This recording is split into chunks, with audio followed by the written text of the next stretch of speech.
Be the change you wish to see in the world by Gandhi.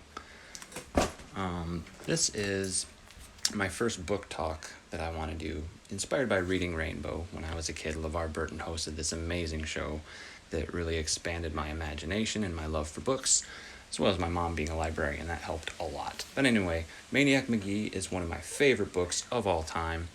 It's, let me just read the backside. Jeffrey Lionel Maniac Magee might have lived a normal life if a trolley accident hadn't made him an orphan. After living with his unhappy and uptight aunt and uncle for 8 years, he decides to run, and not just run away, but run.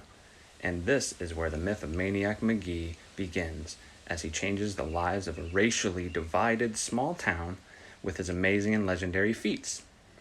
Writing that bursts with creativity, enthusiasm, and hope for the future.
Towers Falling by Jewel Parker Rhodes. I did this as a read aloud for my 5th graders a few years ago in Portland, and it was just incredibly powerful. I still don't understand. How can history be alive? The people in those towers are dead. It happened long ago. Not so long, said Miss Garcia. 15 years. I wasn't even born. Why should I care? Miss Garcia doesn't like my question. Her face is rigid. I'm not trying to be a smart mouth. A good question, Deja, says Miss Garcia, her voice trembling. Why should anybody care? I love this book because it shows how connected we all are to our family, friends, school, city, state, country. For 5th grade, Deja, it's tough enough starting school in a new neighborhood. Projects about her home and her family only highlight how different she is from her classmates. Does her teacher really want an essay about living in a shelter? Social and emotional learning is made up of 5 pieces: self-awareness, self-management, responsible decision-making, relationship skills, and social awareness. And this is something that kids are learning, but also I think a lot of adults need to learn. Self-awareness is identifying emotions, accurate self-perception, recognizing strengths, self-confidence, and self-efficacy. Self-management deals with impulse control, stress management, self-discipline, self-motivation, goal setting, and organizational skills. Social awareness, perspective taking, empathy, appreciating diversity, and respect for others. Relationship skills deal with communication, social engagement, relationship building, and teamwork.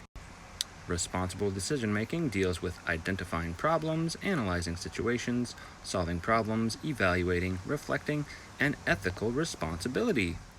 Social and emotional learning is made up of 5 pieces: self-awareness, self-management, responsible decision-making, relationship skills, and social awareness. And this is something that kids are learning, but also I think a lot of adults need to learn. Self-awareness is identifying emotions, accurate self-perception, recognizing strengths, self-confidence, and self-efficacy. Self-management deals with impulse control, stress management, self-discipline, self-motivation, goal setting, and organizational skills. Social awareness, perspective taking, empathy, appreciating diversity, and respect for others.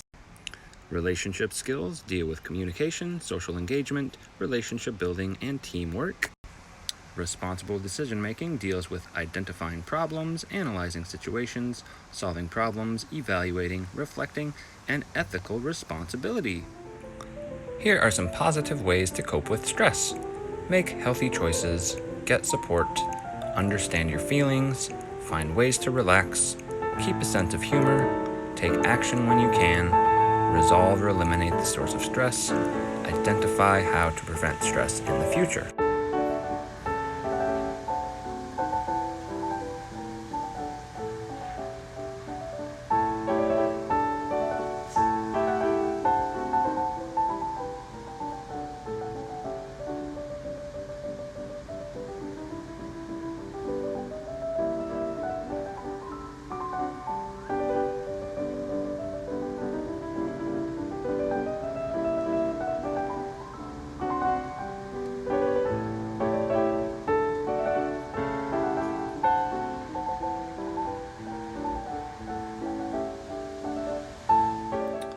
This video is going to talk about SEL and how to take care of yourself if you are stressed.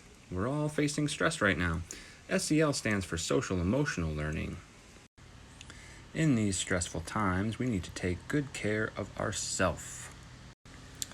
The S stands for sleep.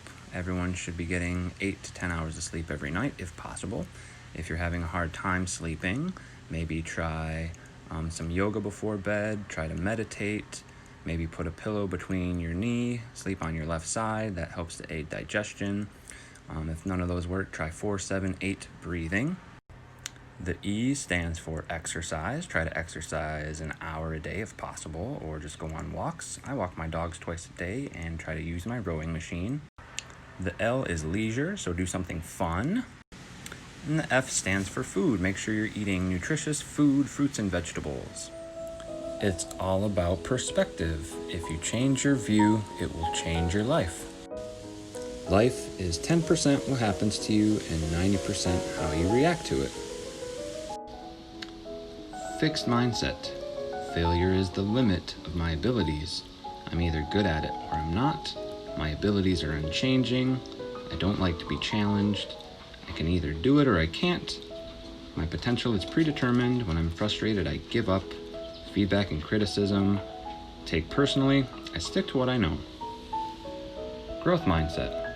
Failure is an opportunity to grow. I can learn to do anything I want. Challenges help me to grow. My effort and attitude determine my abilities.